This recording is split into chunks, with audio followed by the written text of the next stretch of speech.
How do you learn who you really are? It's not found in books. It's found on the battlefield. Welcome back, warriors, to the battlefield of the mind. This is Rick, and I'm here today with Dr. Ben. And it's Galyardt, right? Am I saying? Yes. I just want to make sure. I'm terrible with my own last name. I don't know everyone else's. But Dr. Ben, I've been watching a lot of your stuff, and the thing that I enjoy is that you are not afraid to do what is right in the face of people arguing who is right. And if you don't know who Dr. Ben is, nobody can introduce better than you can. Please let people know who you are, and then let's get into some ass kicking. Yeah, absolutely. So I've been in the functional medicine space for 25 years, basically trying to uncover the root cause of why somebody has whatever health issue they have going on. Started way back.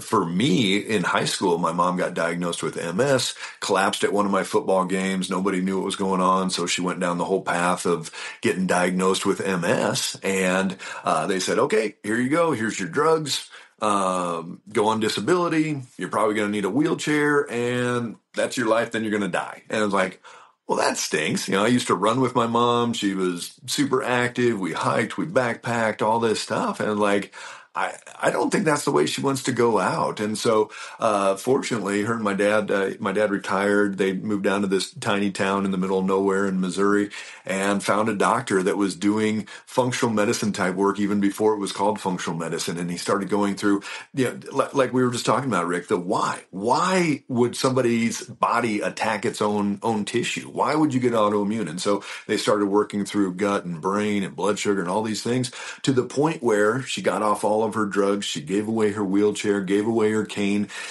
She's from the time of this recording, 4 days from now, she's going to turn 81 years old, and she no longer has MS. Her last MRI had no more plaquing, and she healed from MS. And so that got me thinking, like, holy cow, if you can heal from MS, what else can the body do? And when we're thinking about just overall the thought process of what healing really is, it's not just about taking some magic herb or drug or whatever, but it's about uncovering the reasons why we need that healing in the first place, whether it's in our brain. A lot of people need that support there as well, but then it can come down to each one of the systems that can be thrown out of balance, that can drive that body into this just havoc. And that's what I love getting at. We've been doing this for 25 years. F8wellcenters.com is our website. We love getting to the root cause of where this happens. And I think even since COVID, it's opened a lot of people's eyes that, like, hey, something isn't right. It's not just, take your shot, take your pills, go on a ventilator, but who was getting sick? It was the people with high blood pressure and with diabetes and that were overweight. And, it was all that stuff. And yet, oh no, that's not what it is. It's just anybody. And it's like, no, if you are ill, you are more likely to die from other things or get other things. And it really opened a lot of people's eyes. So yeah, just love what I do as much today as I did 25 years ago. And hopefully 25 years from now, I'm still going to be fighting the good fight. I found the same answer. So I'm going to try to make it so I don't lean into my expertise as much, because I want to hear yours very much. Yeah. And so the mind, the words we use, the beliefs that we have around this, you're doing something that I very much love warriors to do. It's part of our creed for what we do, which the last one is challenge everything, especially your gurus, especially your doctor, especially your psychologist. Challenge the shit out of us for competency, not for credential. Like, do you actually know what you're doing? Not did you just have a title about it? And that's what I like about you is you're like, no, please come and see that we do it.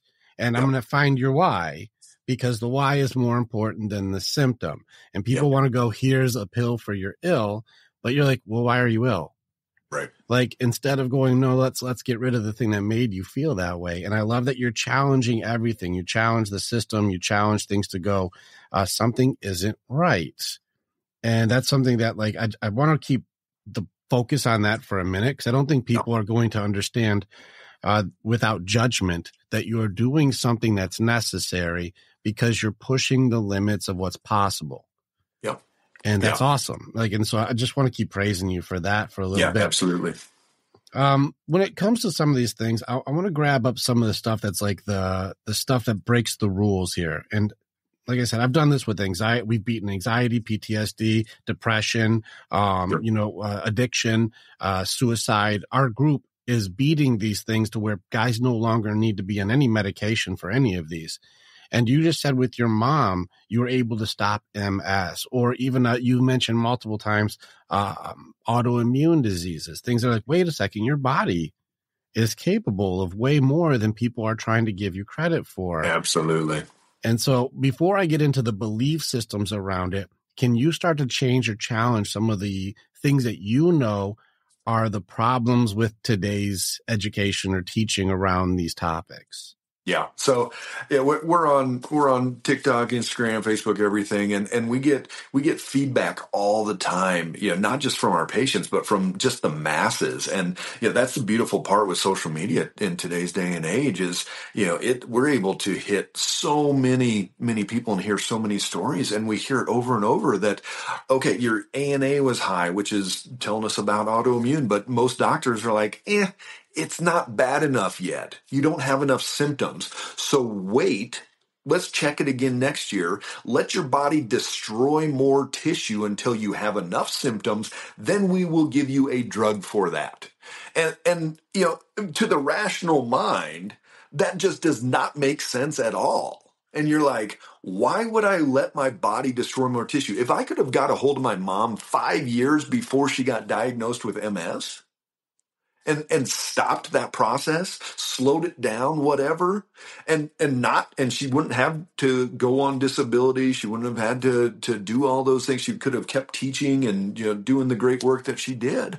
I mean, that would have been amazing. And yet the thought process now, and patients all the time, they go and they ask their doctors, okay, I've got Hashimoto's, I've got Crohn's disease, I've got gastroparesis, and I'm throwing up everything. What can I do? Is there anything that I'm eating?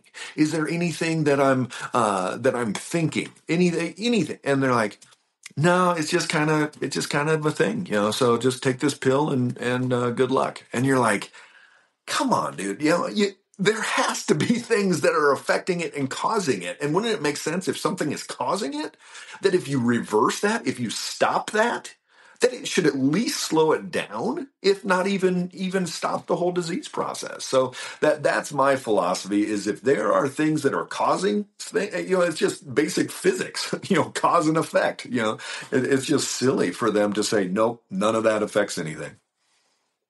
Yeah, it's powerful, man. It's the same thing in the psych world, man. They're more worried about, like you said, get more symptoms and then I'll give you some drugs.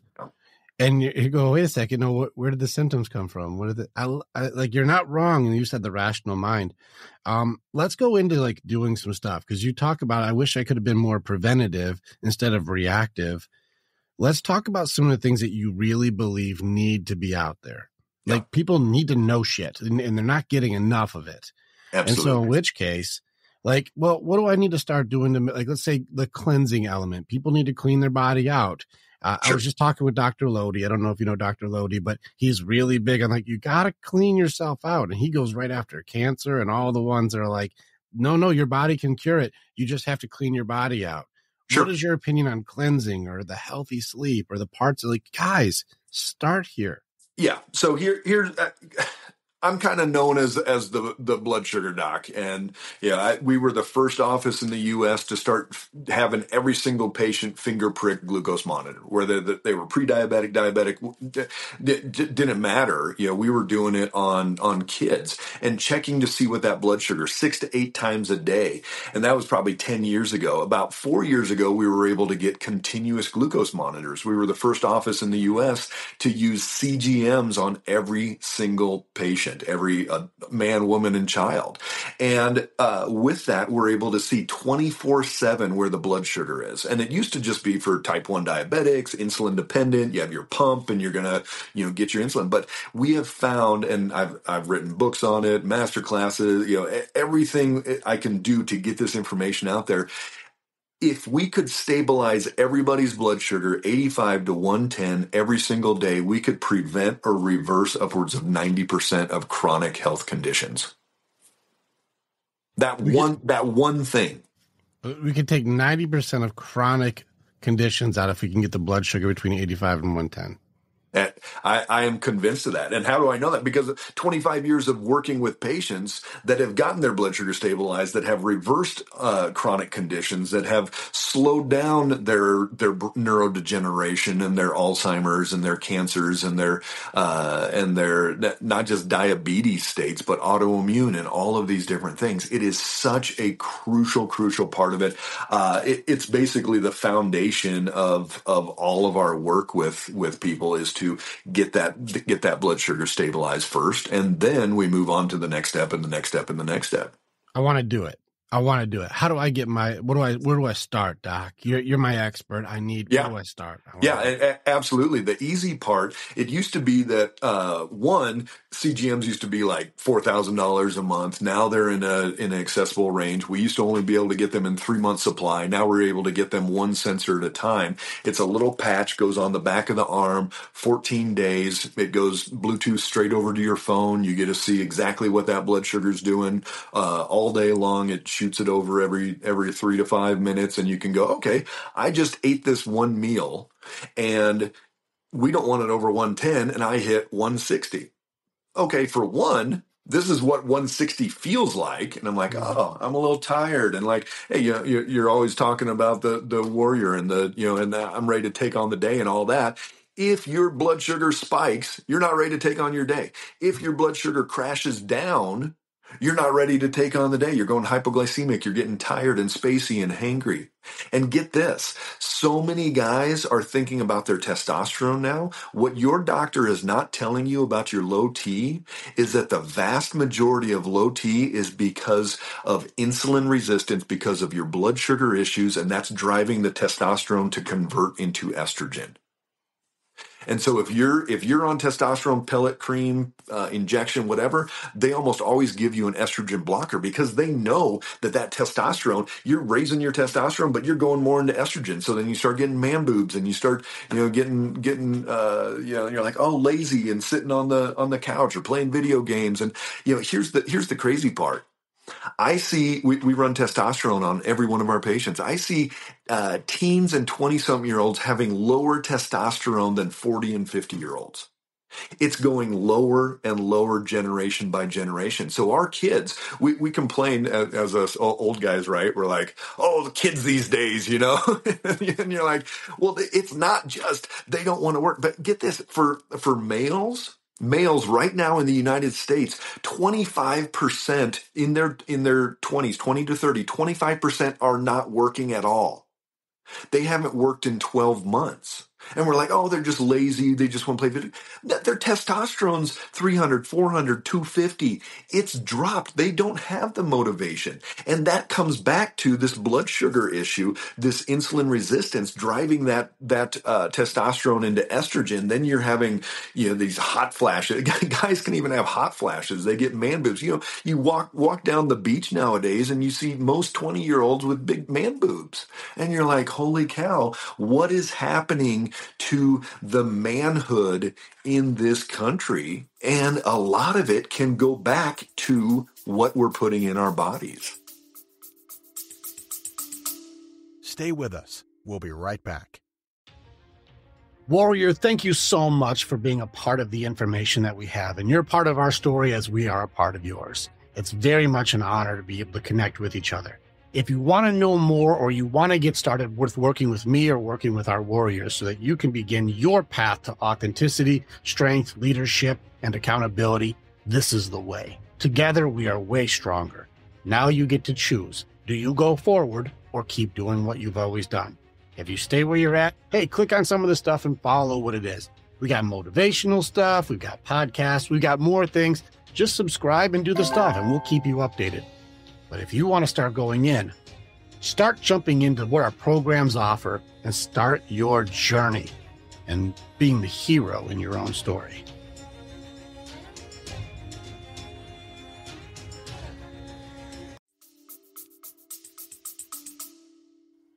So the blood sugar thing, like you're right. I've got the other side to what's going on with like the psych behind, even if we can go a lot of different directions with that. Absolutely.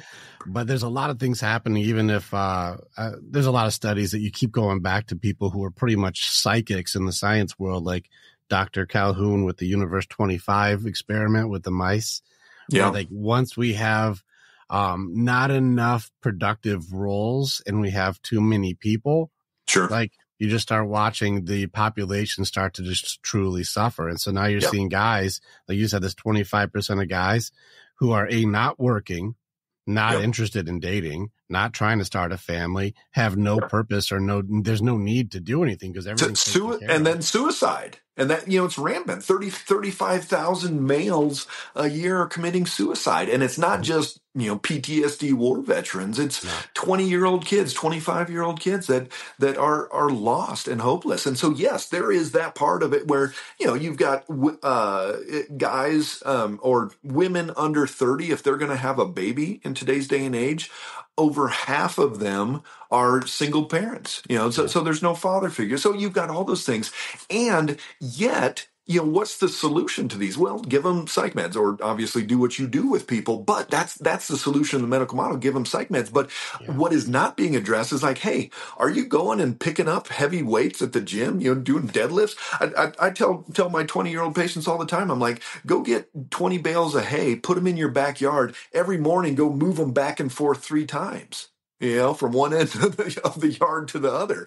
And we're going to, give you at least some motivation to get up, give you some testosterone to drive you, and muscle contraction that's going to keep that blood sugar more stabilized, and, just get up and do work. Like you said, even if like they have a blood sugar spike, like if you're doing hard things, your body will go to work. Now, I think it goes into things that I also will agree, because I can go that direction for like 6 hours. So like, I want to keep it with like the blood sugar element of it. Well, I don't want my blood sugar spiking. Now, what are some things where you're like, guys, if you're putting this shit in your body, of course you're going to have no motivation, no inspiration. You're not going to feel like you have any purpose or drive because you're smoked, because you ate candy bars and drank soda. And like, so that's the obvious stuff, right? Don't have hot fudge sundaes. Don't eat a bowl of ice cream before bed. I mean, most people know that's not good for you. That's not like, he's just talking crazy stuff. But then we say, oh, well, quinoa.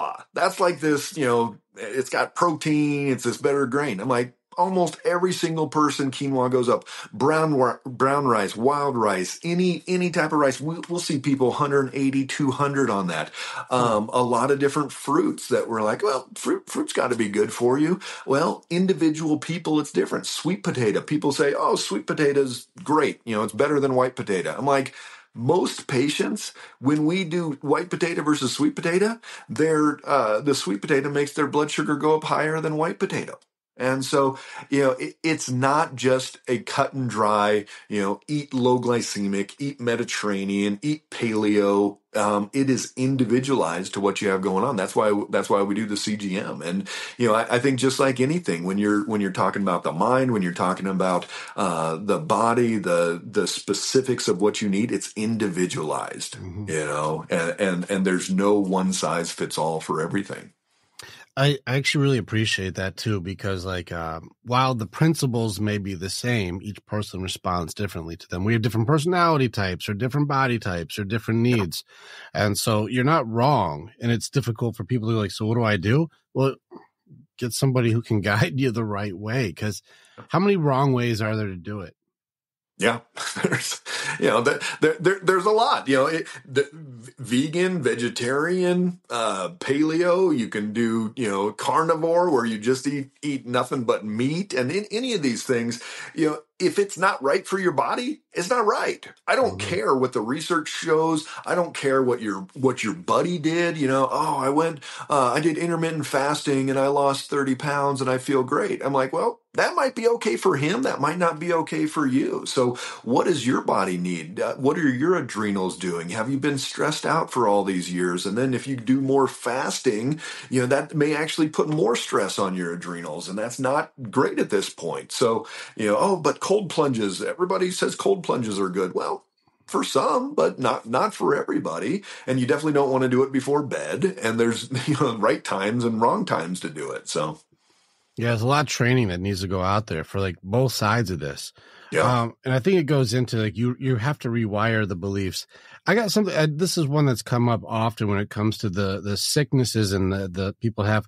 What's your take? Are you being blood sugar doc? What's your take on like everyone's got parasites? That's come up a few times with doctors. Yeah, here's what we look at. Does everyone have parasites? Probably a lot. I mean, I've eaten some sushi over the years. I probably have parasites. Yeah, I had a patient. She's up here in Colorado, and she went down to Texas about 6 months ago. Ate at a couple restaurants and came back. And on the way home, had to stop like 10 times at the bathroom, and definitely got some bad stuff down there. So parasites are a thing. Can we get people better and help them reverse their Hashimoto's and MS and rheumatoid arthritis and gut issues and fatigue and weight and all that without specifically addressing parasites? Absolutely. Mm-hmm. So I think parasites are a thing, and for some people it is a big part of the thing, but it's not everybody's thing. Got you. So would this also be included in part of like the clean yourself out? This is kind of Sure. where I was going with it, is like, we got to clean ourselves out. So I'm just trying to combine as many of like my holistic doctors as I can. Absolutely. You gotta clean you out. Yeah, absolutely. And so the majority of people, what I do know they have, and it is affecting them, is their microbiome is out of balance. Microbiome is that whole universe in our gut. The microbiome, there's more organisms in our gut that are not self than we have cells in our body.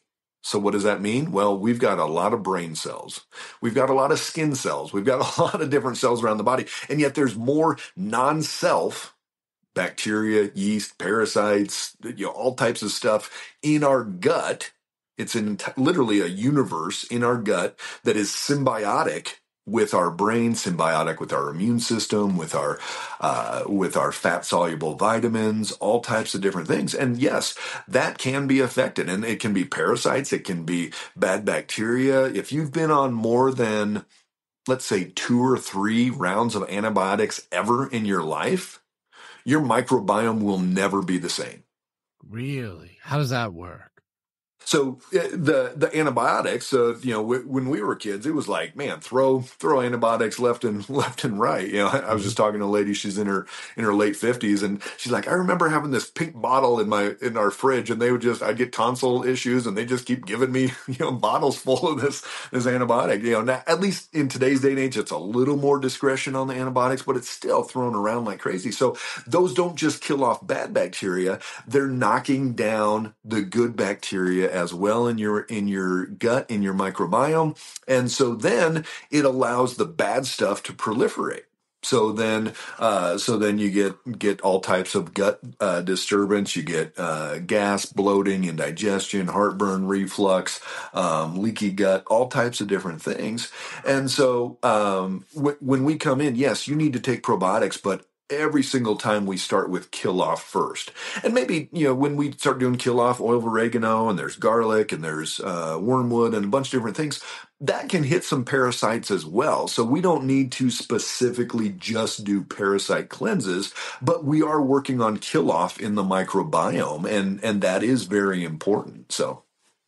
So if your microbiome is wrong and the antibiotics are doing stuff, do we have to add probiotics, or what do we need to add? So if you are on an antibiotic, if you're taking an antibiotic, absolutely. I always say I would do 3 times. So if you're on a 7-day antibiotic, at least do 21 days of probiotics after that. But most people are going to do better just taking probiotics. The thing I recommend with probiotics is to rotate them. So don't just do the same bottle again and again and again. You want to do different strains, different types.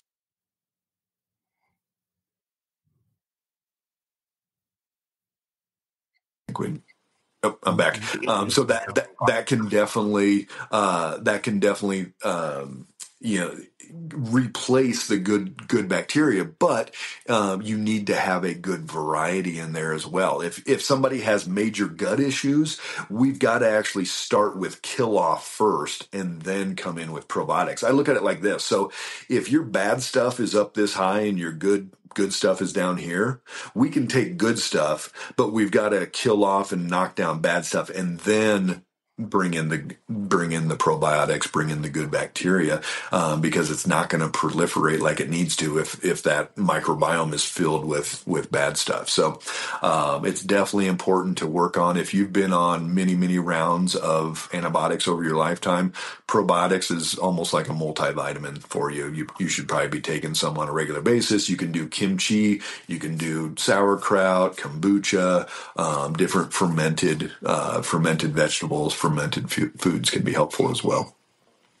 Jeez, that's a lot. All right. So we have a lot of things going on. We're like, man, we've been messing this up, doing what they told us to do, right? Yeah. Well, and in the psych world, we talk about it all the time. It's the gut-brain connection.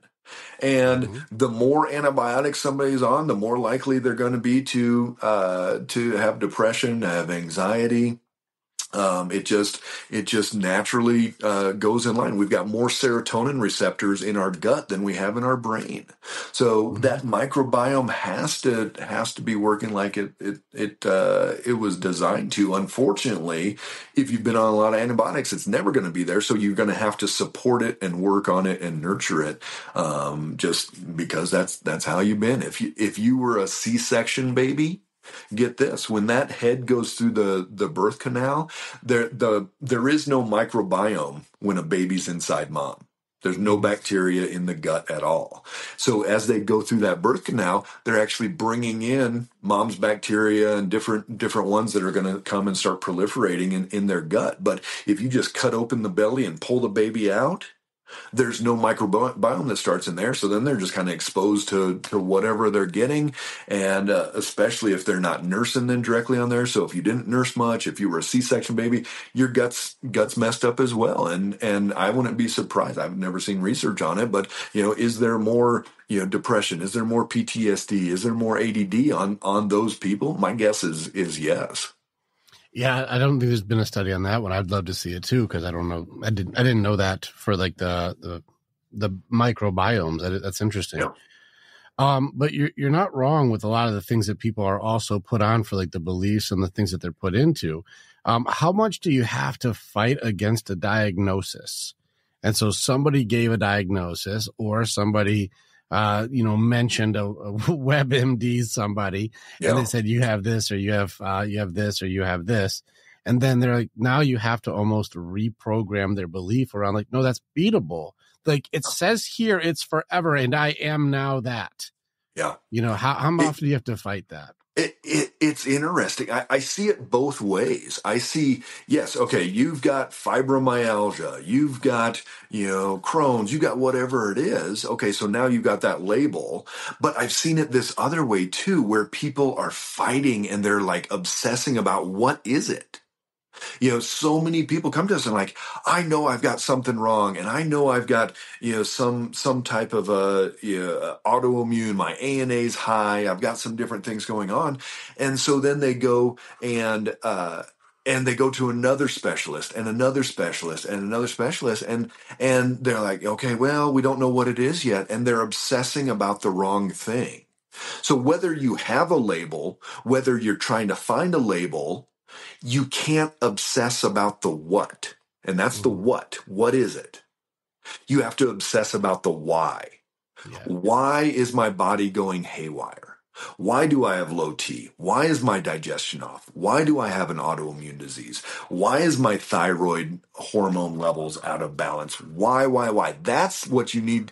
I always tell people, if you're going to stay up at night and like Googling and searching things, search for the whys. Don't search for the what. And like, what, and here's the other what that I don't like. What do I take for X? What herb do I take for depression? What herb do I take to bring up my testosterone? It's like, no, obsess about the why. Why is my testosterone low? Why do I have depression? Why am I sick? Why is my gut like this? Obsess about the why if you're going to obsess.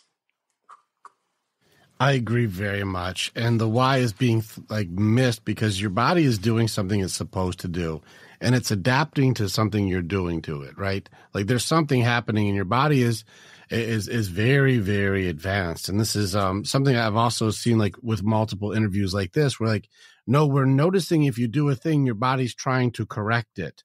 Right. And, you know, you pretty much just ate plastic at this point. So like, we're like, your body's trying to compensate for you just drank this, ate that, did something with this, or you're around this or exposed to this. And your body's trying to figure that out. And your body's doing something. It could be right, whether it be like you said, with the different blood sugar setups, or it could be something with your, you know, ATP or whatever it is. There's stuff happening. All these different chemicals are happening to try to fix whatever's going on. And you're like, well, why? Instead of like, well, take a drug. Like, no. Why is it doing it? So we can try and stop that. Let's stop the thing. Yeah, your body's trying to maintain homeostasis, and it'll do that at the risk of affecting and harming other systems. It will try to maintain that homeostasis, but then it's just a matter of, okay, these are check engine lights, and just like, you know, whether you're on thyroid hormone replacement or testosterone, or you're taking another drug, you're like, you would not take your hot rod car to the mechanic and go, hey, I think I got this oil leak. All right, here's this quart of oil. I want you to put a new quart in every day, and you'll be fine.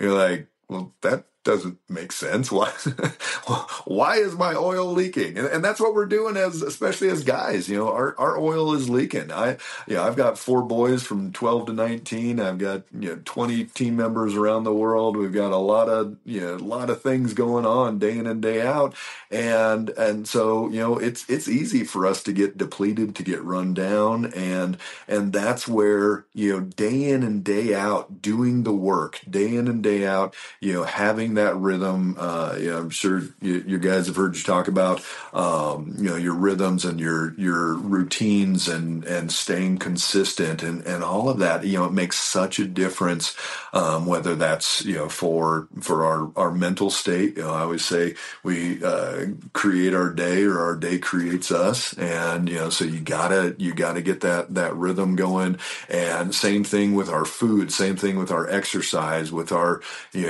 prayers, our reading, our journaling, whatever you're doing, you gotta be consistent. Well, that goes especially for our men to have purpose and leadership. They have to be deliberate with their routines. It's good advice, and you're not wrong. There's a lot of curses getting thrown around there, especially in both of our fields. Yeah. If there are some of the things, and I call curses the belief systems that get thrown around, and like I said, I just talked to a doctor recently, and he calls them spells, the words that people use to go, sure, you are now Hashimoto's disease. Yeah. You are now MS. Yeah. You are now, and like you have been, because of my robe, of my white jacket robe, and all of my paperwork that suggests my spells are potent, and he says, like, that's the spells that get put. They're curses, is what I say people are put under. You are a piece of shit, or you are a useless human, or you don't deserve love, or you aren't worthy of whatever. Like, these are spells that I call curses that are put on people. And that's where I got my code name, Curse Breaker. Is like, well, let's break that. Why is that there? Whose is that? Is that yours? Is it authentic? There's curses in your industry. People are putting people into a mindset that to believe that there is no cure and there is no options. And I am now this, and my identity is routed in the loss of myself because I am now MS. I am now this autoimmune disease. I am now. What curses would you, if I could just break this belief around these curses and just get my message to the world, what curses are you like, this is the top of my list? Yeah, I love it. I've done some of my biggest videos of hate and like kicking back is like, fibromyalgia is not a real disease. IBS is not a real disease. These are states that your body's in. Yes, you have pain and you have inflammation and you don't feel good, but is that fibromyalgia? Well, no, fibromyalgia is not a thing. You can't do like a blood test for it and be like, oh, you got fibromyalgia. No, you got enough symptoms and now we give that to you. So, my thought process on this is, if everybody would truly understand that the end stage disease diagnosis, whatever that is not the thing. That's not what do we need to treat? We need to treat that with gabapentin, with this Neurontin, with, whatever it is. No, we need to take a step back. You are your body. You are your systems. You are what your adrenals are doing and your blood sugar and your liver detoxification pathways. And do you have leaky gut? And is your microbiome okay? Where your vitamin D level is at. That is where you are. That's what's creating this outside picture of you. And so whatever somebody wants to label you as, wants to put that spell on you, whatever it is, it's ultimately... No, that end stage doesn't matter. That label doesn't matter. I always say, some people are like, oh my gosh, I know I've got autoimmune, but I don't know what it is. I'm like, I don't care what autoimmune condition you have. I go, okay, I'm not that much of a jerk. Of course I care, and I don't care that you have an autoimmune disease. I care what your adrenals are doing. Where's your cortisol level? Is it too high? Is it too low? Is your vitamin D at 12 when we want it at 60? What are these underlying systems, these imbalances? That is really who you are down there health-wise. That's where it's all coming from. And so I don't care what that label is. It's not my job to diagnose. It's not my job to fix, to heal. I can't heal anything. Your body has that healing potential inside of you. It's this God-given ability to the body to heal. Me and my boys, we hunt deer and elk and all kinds of stuff out here in Colorado. And anytime you ever gutted an elk? Yeah, no, it's amazing. No, it's like I've never gutted an elk before. No, remember in Empire Strikes Back, Luke Skywalker guts that. What was the animal? I know you're talking big hairy amount. He had to crawl. Yeah, he had to crawl in and stay warm in there. It's like that. Like you could crawl inside of an elk. I mean, it's a big experience.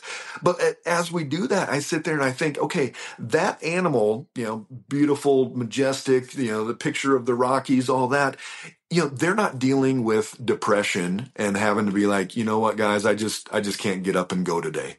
They're not dealing with PMS and like, oh, my cramps, you go ahead, I'll catch up later. They're not dealing with diabetes, with any autoimmune, with glaucoma, with all of these things. They're out there eating, running around, living the life that they're supposed to. But then you take a dog, and you put a dog into our house and the stress and the food and the chemicals and everything else we're having. And what is that dog experiencing now? That dog's experiencing, hip replacements and it's getting thyroid issues and all these different things. And you're like, man, that is weird. That is not how God intended our animals and human species and everything to function. And so, if we do enough of the right stuff and do less of the bad stuff, the body can do amazing things.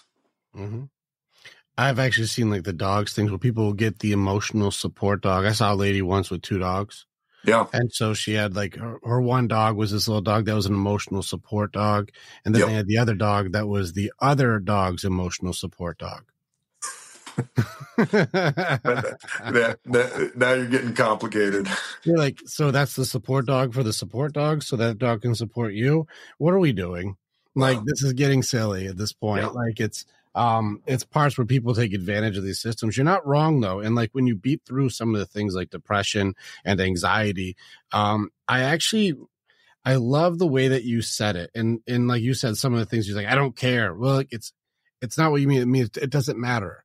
That's not what the problem is. And so if you want to go down and we try and feed that it matters, you're wrong. That thing is not the way you get out of it. That's the way you get further into it. And so you're like, stop. It's not that I don't care about you. I just don't care about going the direction that makes you sicker. Yeah. And that's where people have the beliefs. When you say fibromyalgia, you're like, it's not real. You're like, it's not a real thing. That doesn't exist. It's your body is doing something that you can counteract, and I say the same thing too with anxiety. It's not real. Yeah. Like, oh, anxiety is fucking real. And I'm like, I'll show you how you beat it. And then once you understand how the core of it works, you realize that you have a superpower you never trained. You didn't practice. But these elk aren't out here going, what about this? And what about that? What about this? What about this? What about that? What about this? They're not in the what ifs and the make believe possible futures that never ever happen. They're in the present going like, hey, is there anything trying to eat you right now? They're like, not at the moment. You're like, you want to hook up? Like, you hungry? Like, they're going to be in the present of what it is without having all of the negative self-talk or the panic about the possible futures or not being able to process that one time wolves chased us and I just can't get over it. Yeah. I can't let it go. I mean, think about that PTSD, yes, they do. I think they do remember if they hear a gunshot, start hearing gunshots around, they do start getting a little skittish. But 3 months from now, they're not going to be sitting there going, oh my gosh, what if I hear a gunshot? Oh, holy cow. Yeah. And so, and that's not to put down PTSD and to put down those patterns and things, because we do have our amygdala. We do have certain things that are going to, predispose us to holding on to those.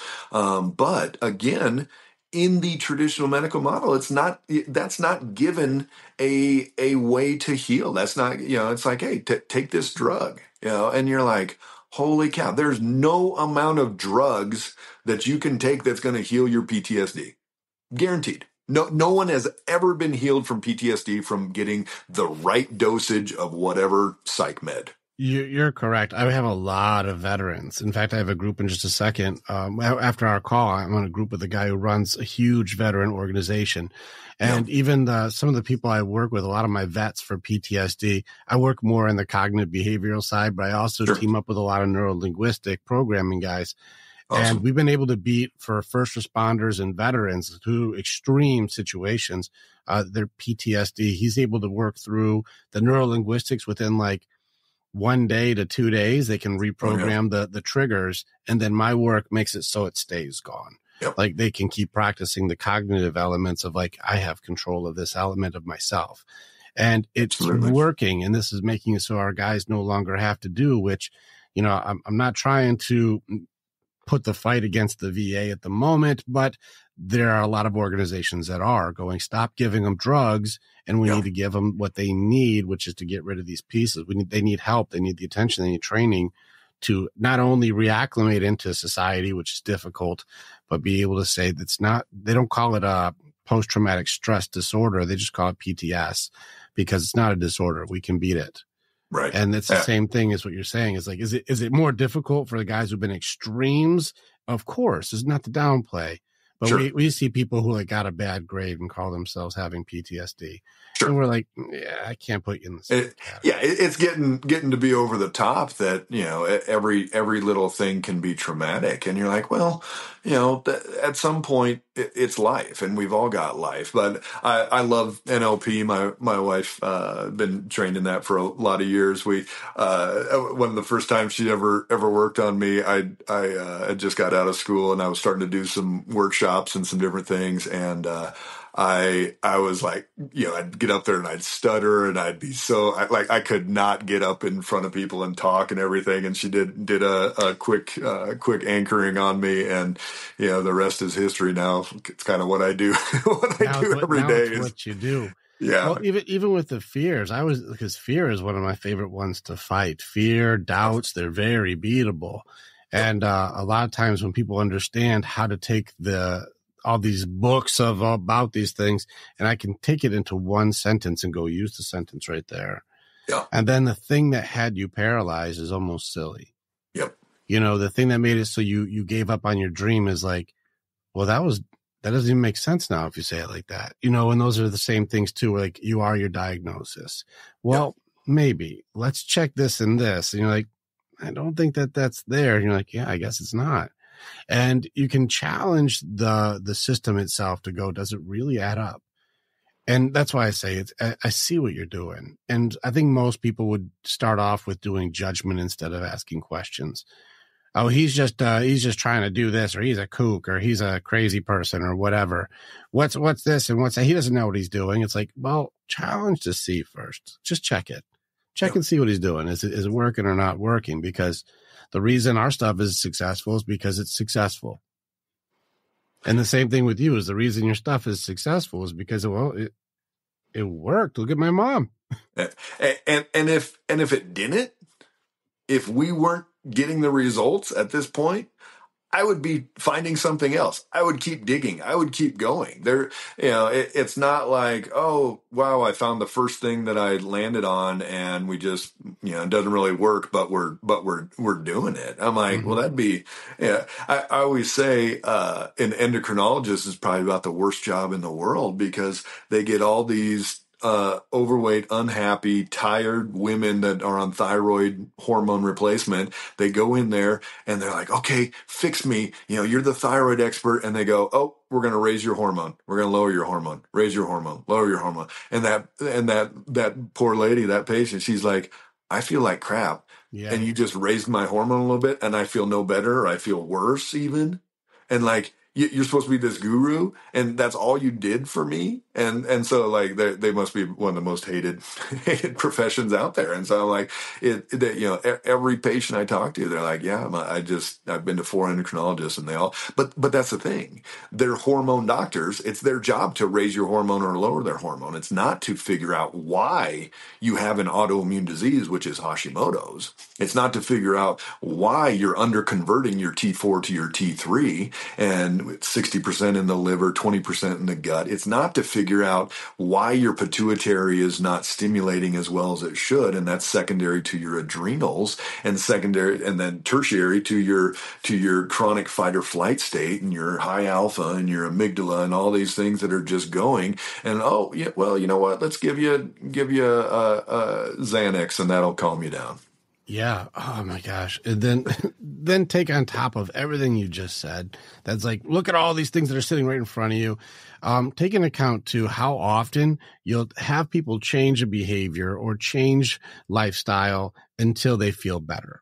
You're like, okay, cool. I took out the sugar and I fixed this thing and I eat these kinds of foods and now I'm cured. It's gone. I feel better than ever. And this is where I have to do the deep work. Then they go to what I call the default program, like the programming that was there before. And so now that you're cured, you're like, finally, now I don't have that symptom anymore. I'm feeling great. Now I can go back to doing what I used to do that created the symptoms in the first place. And then you're going, okay, now I can reward myself by eating a chocolate cake or having a whole bunch of ice cream before bed now because I was doing good now. Yep. And you're like, yeah, wait. We always say, if you do what you've always done, you're going to get what you've always got. And that's what it comes down to. And so the good part with the physical side is that for most people, as they start feeling better and they lose weight and their gut's better and their brain's better and their brain fog and they're thinking clearer and their energy's better, that if they eat something, if they do something, if they fall back, it usually hits them, bam, right in the nose, like a ton of bricks. And they're like, okay, that is not what I want to do. And the nice part too is once you start breaking that cycle, the cravings for sweets starts going away. The reasons, you think about alcohol, I guarantee you very few people are drinking 6 beers a night because they just love beer. Right. Well, they try to convince you that's the answer, but we know they do. Not the nobody likes beer after like 2 beers. Right. It's like I have to after eat a while, it's just like box of chocolate every time because I love it. You're like, after the first few, that dopamine stops hitting. It's like coffee. Coffee. Yeah. Ooh, that first, and then, but after a while, it's like, that just does not taste good anymore. But they're trying to change their state. Yeah. And so, are you trying to calm down? Are you trying to shut off the voices? Are you trying to sleep better? Whatever it is. And so, again, taking a step back from going, oh, you're an alcoholic to, what is the reason why Correct. You are trying to change your state? And that's almost everything, even with food. We try to change our state. We celebrate with food. We're depressed and have, somebody dies and we eat. It's grief. It's generally yeah, all grief associated. Most of the things you're talking about are when people are stuck in the denial phase. yeah, And so you got denial, bargaining, anger, and depression or sadness. And they don't know how to work through the acceptance of what is. So they are in the war with what is. Something feels so bad, I don't want to deal with it. And so they'll protect themselves by pretty much shutting down or suppressing the entire situation. I don't want to deal with that loss. I don't want to deal with the thing that makes me feel bad. I don't want to feel hurt. I don't want to acknowledge it at all, actually. And that's where the protection system would come up, that everything's fine. I'm good. Suppress it down, hide it. Don't talk about it. But then it leaves you feeling not good underneath, and you need to get away from that. And that's where the distractions can come in. And that comes in through your pleasure system. absolutely. And that's what makes it so difficult, is drinking or, emotional eating or prescription drugs or pornography or online shopping or marijuana or you name it.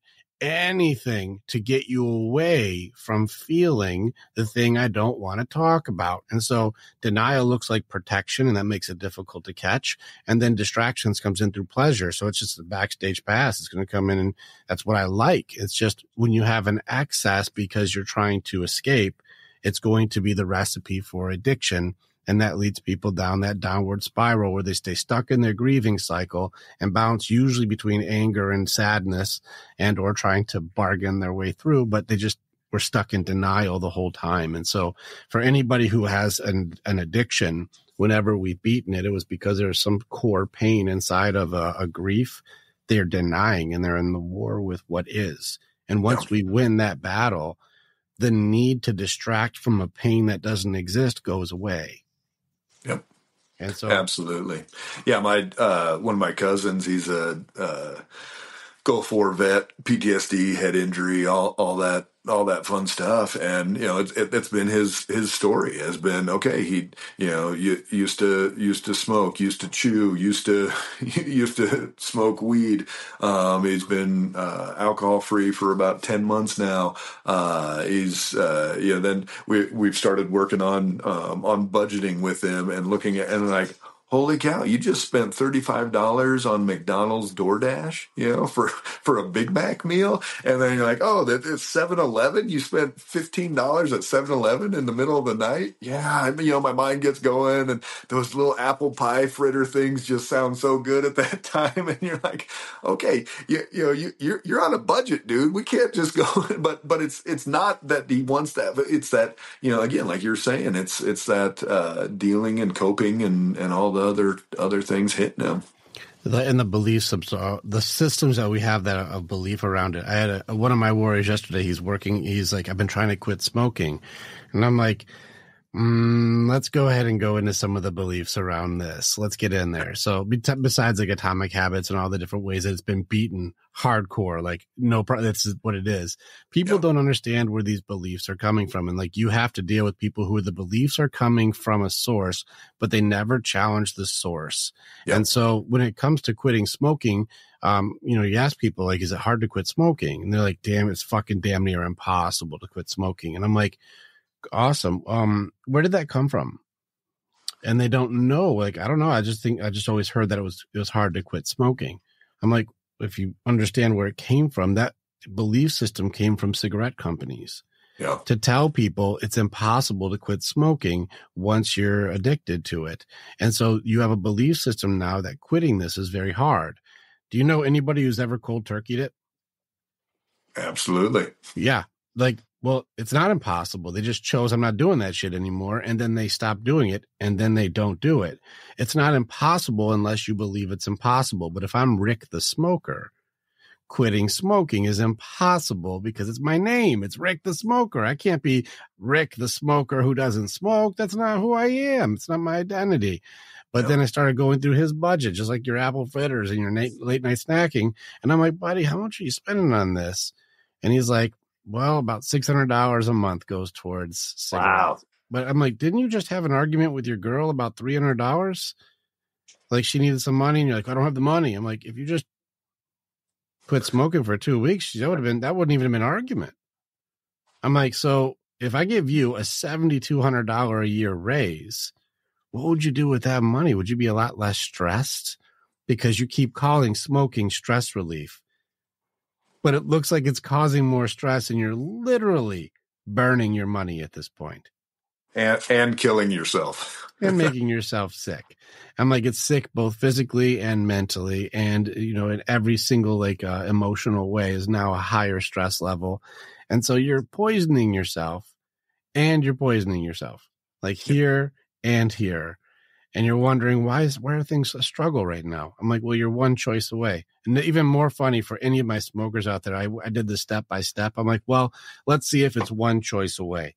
How many steps does it take for you to go and get that food, or go and get that stuff, or get the cigarettes or whatever? I'm like, let's go through. And I went through, put your shoes on, get your keys, open the door, go to the car, open the car door, put the keys in I started going through every step.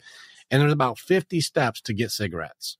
And I'm like, if any one of these steps gets goofed up, you don't get cigarettes, which means if you can catch it before any one of these 50 steps are complete, you can then prevent it. Don't put those shoes on. You're not gonna. Right. They won't let you in. If you didn't open the car door, or if you didn't take that right turn in the parking lot, or if you didn't park there and just drove through, or if you didn't go into the store, or if you just said, you know what, I'm leaving, and didn't pay for it and just left. If you just don't do it, if you don't open the pack, if you don't pack it and then put it in your mouth, if you don't light it, like any of these steps, if you just don't do it, can't do it, don't do it. That's why anytime I've helped people quit smoking over the years, one of the last stages is to switch over to having them roll their own cigarette, and not ahead of time. You can't do it and then pack them up in your pack, but you got to sit there, and that's just a bunch more steps. and halfway through it, they're like, this is stupid. I'm done. It becomes less worth it, especially if you're out at a restaurant or something and you're like, I don't have time for this. It becomes really complicated. Yeah. It's true. And this is where I'm with you on if we can get people to recognize some of the behaviors and the beliefs around what it is they're doing, you can also find that there are ways to defeat it that doesn't require you taking more medication to get sicker, because we're dealing with symptoms. We can deal with core. And ask why, and then see, because it's not going to be necessarily a high SEO that's going to tell you where the best place to go. You're going to have to listen to things like this, and then challenge your doctors, and challenge your gurus, and challenge your experts. Challenge them, well, how do you do it, and does it work, and how has it been going, and what's the percentage of successes, without bullshit. And there's a lot of people out there who are like, well, listen, I'm a doctor. You fine, do it your own way. And when you see your guru, and this is something I want you to all listen to, when you see your expert, your doctor, your guru, if you see them get defensive, this is a red flag. Well, fine, do it your own self then. What do you mean? I'm just a doctor. Do it your own self. You're like, you got triggered, doc. Yep. You got triggered. Why did you get triggered? If you're really good at this, why did you get triggered? I shouldn't be questioned. You shouldn't ask me, why do I fucking know? Fuck you. And you're like, okay, all right. Yeah. That flag goes off. I hear it from patients all the time. They go in and they start asking that why. And they're like, oh no, that's ridiculous. What you're eating doesn't matter. Or, oh, you're working with this functional medicine doctor. Oh, I can do the same thing. That's not going to work. You're not going to, you're just wasting your money. And I'm like, in the first 30 days, you're down 15 pounds, your digestion's better, you're sleeping through the night, and your energy's up considerably, really. And we're not gonna see results. And it's just, anybody that it gets to that point, and they're like, holy cow, this person that's supposed to have my best interest at heart, and they don't want to look at me as a whole, that there's something wrong there. Yeah. Yeah. And it gets Socratic too. If you start seeing somebody getting judgmental, shame, blame, guilt, any of those things on people, these are the things where oh, you're doing that. Of course. Well, you know what? You're the problem, of course. And you're like, well, hold on, doc. I'm asking to understand. It's actually ironic how much the last couple of weeks Socrates has come up, because that was his whole thing, is asking to truly understand. And when he was revered as from the Oracle of Delphi as the wisest man in the world, he was like, No, the fuck I'm not. I don't know shit. The more I've learned, the more I know I don't know. So there's no way I'm the wisest man in the world. But being able to be inquisitive, which is the Socratic method, I'm going to be inquisitive and ask as though I know nothing. Well, that system itself was, ironically, the way he became more wise is I want to know, can you please tell me? But also the reason he was killed because he went to the wrong people. And the answer is, I don't know. And then he's like, you showed me, I don't know. You've exposed me. Fuck you, dude. And that's where the wrong judgment attacked him for just going like, I just want to know. And like, I don't know. You made me look like an idiot in front of everybody. Kill this guy for making everybody know I don't know. Yeah. So we're watching doctors do this now where like, Yeah. They're like, well, why are they doing that? Like, I don't, you know what? You're an idiot for asking. Go, you know what? If you don't want my help, then don't. Yeah. Fine. I mean, they'll fire those patients. You know, they're like, oh, you're not going to take the drug I prescribe you. Mm-hmm. Don't come back here. Yeah. And you're like, wow, that is, it's so narrow-minded and just, this is the only, I mean, they call it practice for a reason. You could go to 10 different docs, whether that's in the psych world or in the medical space. And you're going to get different opinions, different drugs, different diagnosis, from each and every one of them. I mean, very rarely will somebody be like, yep, I went to 4 different doctors and they all said the exact same thing. That's crazy, right? Yeah. That's wild. I mean, how many times as a patient, you've seen somebody and they were like, oh yeah, this doctor said I was bipolar. This one said I was borderline. This one said I da. And you're like, are you guys just, rolling the dice and seeing what shows up here? Come on. Bipolar is one of the ones that like the diagnosis is like this big of a range. Yeah. It's like anything from angry to sad. All right, you're bipolar. And I'm like, well, anger and sadness are both on the grieving phase. And so how are they trying to grieve? It's like, well, they just do is what it is and then suppress all the feelings down. And then every 6 months they explode either into severe depression or a rage monster. And you're like, do you think maybe we're just missing pieces of the grieving system? Yeah. Like we're going into denial as acceptance and then saying is what it is instead of working through it for acceptance so they don't blow up. Is it possible? Because I've had a lot of people with BPD, like bipolar disorder, and like when I teach them how to do appropriate grieving, they no longer have those symptoms because they have healthy outlets and know how to work through things. Yeah. And then, like you said, just clean your body out, clean it out, like take care of it. Like don't store up all the toxins, clean that shit out. And then you'll notice that when your blood pressure is between 85 and 110, that you're going to be like, I feel fucking better. It's like, well, and here's the part too, is that, I used to go to CrossFit gyms and, the big thing there is like, oh, the whole 30, right? So people would eat like crap for 6 months. And then the gym would go, hey guys, we're going to do our whole 30 coming up here, 30 days of like kind of a paleo type diet.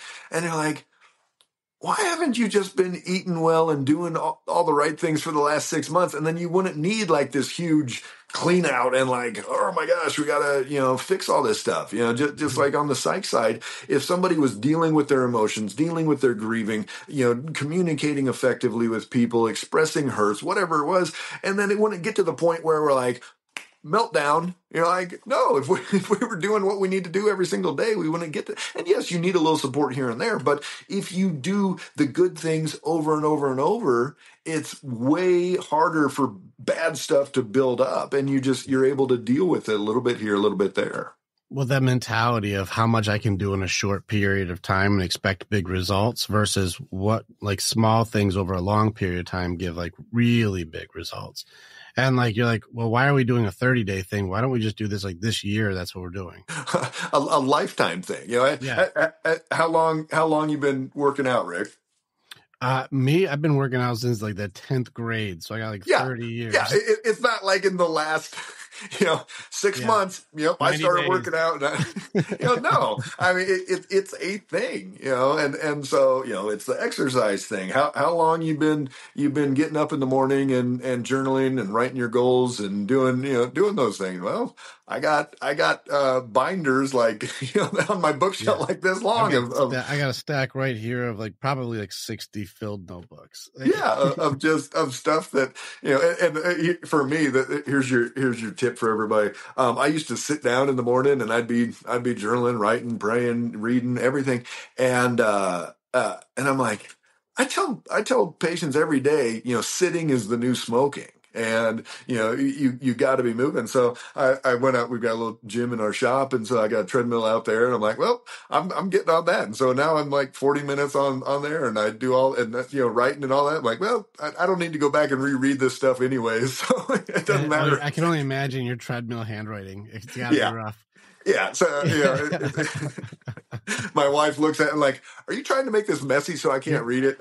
You're writing like this. But I mean, the whole point is just getting it out there and communicating and so, I get out and I get on movement and I get extra 40 minutes of walking a day in. And it's that same thought process of you gotta make it consistent. You gotta make these things habits, and just, day in and day out. And when you learn something new and when you improve, then you add that in and you pull out something else. And, always be looking for that next level of improvement. And it's like, okay, I always tell people, we think about, environmental toxins and just all this stuff really can drive, the chemicals, smells, foods, all these things. And it's like, hey, you don't have to just gut everything and start from scratch, but it's like, hey, when your toothpaste runs out, can you get a better kind of toothpaste? When you get your next dozen eggs, can you get a better quality egg? And, do this for all you guys eating eggs out there. Take your old egg and then get a new dozen eggs and get one of the better, free range, some type of egg and crack them next to each other and look at the difference. If that yolk is pale and almost barely even yellow, there are hardly any nutrients in there. If you're seeing, I'm kind of an egg snob, so I've gone through our local health food store and I've tried every single egg. And I get the one, I mean, it's almost bright red and orange. I mean, it is so vibrant in there. And, so just little things like that can make a difference. And all of a sudden you look back and you're like, hey, I changed 20 things this year. I improved my health by changing these 20 things and bringing more of this in and less of that. And, making better decisions. If I'm going to cheat, if I'm going to have a dessert, I'm going to have one that's less bad for my blood sugar. If I'm going to, take something, it's going to be this better source of it, whatever it is, and just keep improving step by step. Yeah, I think it's a little by little, and just that's what you do. Yeah, the same thing. My workouts, like you said, 40 minutes. I work out 20 to 30 a day. I just do it every day, and so it just stacks up. Yeah, absolutely. And I'm more at just a chill workout right now. I just need the blood going and feel okay. Yeah. I'm pretty soon I'll be going back into hit hard again because I got a next goal I'm going to start working into, and that's just a little thing. It's all right, so set your thing, but just make that part of your routines. But you also have mentioned even the way that you've done this, mind, heart, body, and soul, all sides of it. So you talk prayer, meditation, writing, workout. You got to go into each thing where get an emotional release, get a spiritual release, get or a connection, and then get into the physical release and then the mental release. And when I'm training people to do all four sides, the stress levels, the sicknesses, the ailments, they go down substantially because now I have outlets that work appropriately. And so then it makes it so when they come to you, they're not also super high anxiety and super high stress because these are also beatable. And so being able to just combine forces where you're well, fix your blood sugar, get your life together with your body, and then also apply the health to your mind. Now you're finding yourself just like the elk. Yep. You're not stressed anymore, and let's go make some babies.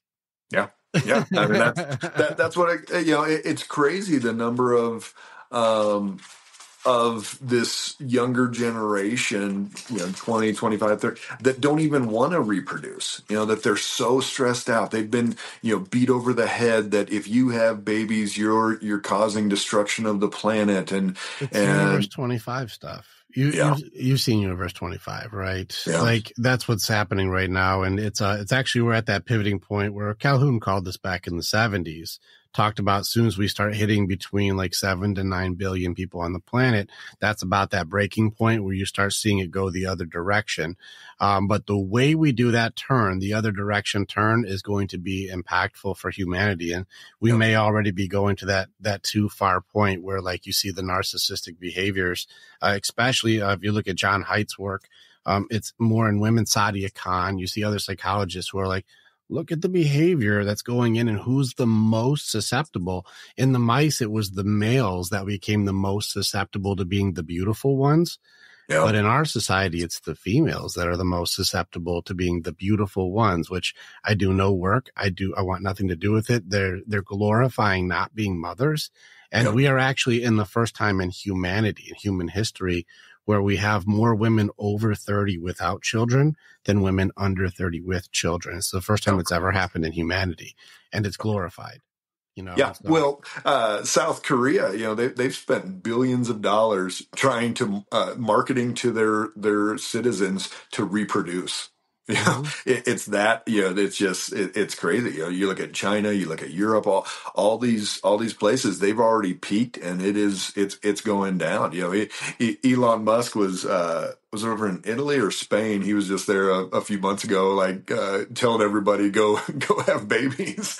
Cause, it's this tipping point, and people, so many people are, we're going to be overpopulated and we're going to die. And I'm like, well, one thing, let's talk about on the medical side, sperm count is down 50% in the last 50 years. Testosterone is down 50% in the last 50 years. Miscarriages are up 50% in the last 50 years. In the United States, 1 out of every 25-year-old boy being born right now will be autistic in his lifetime. 1 out of 25. So, then you take out, they're not going to reproduce. Then you're looking at a recent survey I saw, 18 to 24-year-olds, and 40% of them identify as like gender neutral, fluid, bi, trans, whatever. The androgyny is now becoming a thing too. And a high percentage of them aren't going to reproduce. No. And so, we are at this point of it. We're going to actually have underpopulation in the next 100 years. It's going to be interesting. If we make it 100 years, because now throw AI in the mix too, and now there'll be no purposes for many people. And so you'll see the 1% gap between the 99% will become astronomical. We'll have trillionaires, and then we'll have people who have no jobs. Because AI does it, truck drivers, customer service people, you name it, there's going to be almost no need. Amazon workers will go out the window.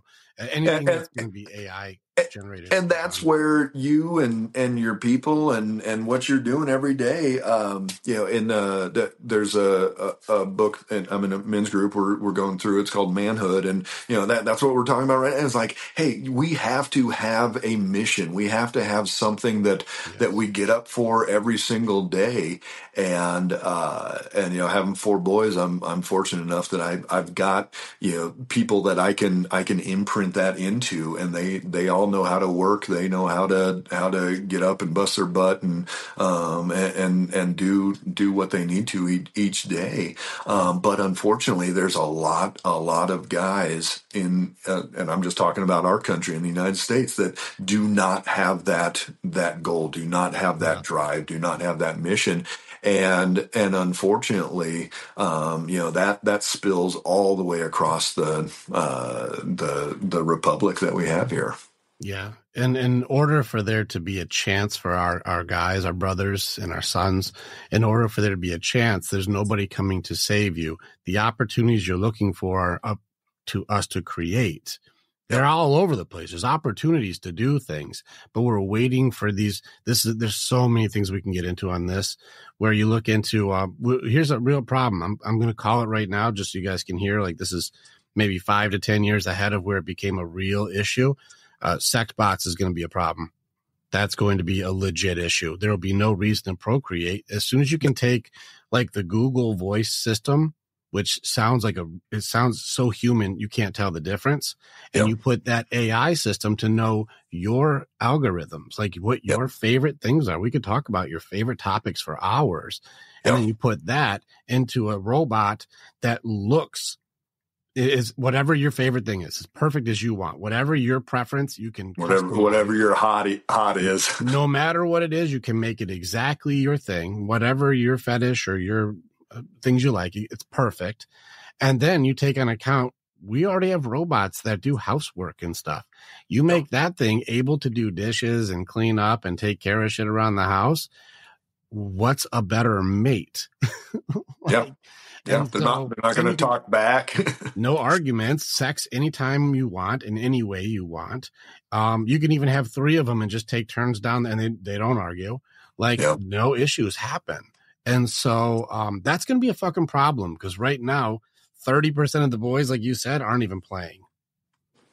They're not even playing. Well, if they can have love, but never have to have any of the rejection or fears or intimacy problems there's nothing, nothing can be wrong.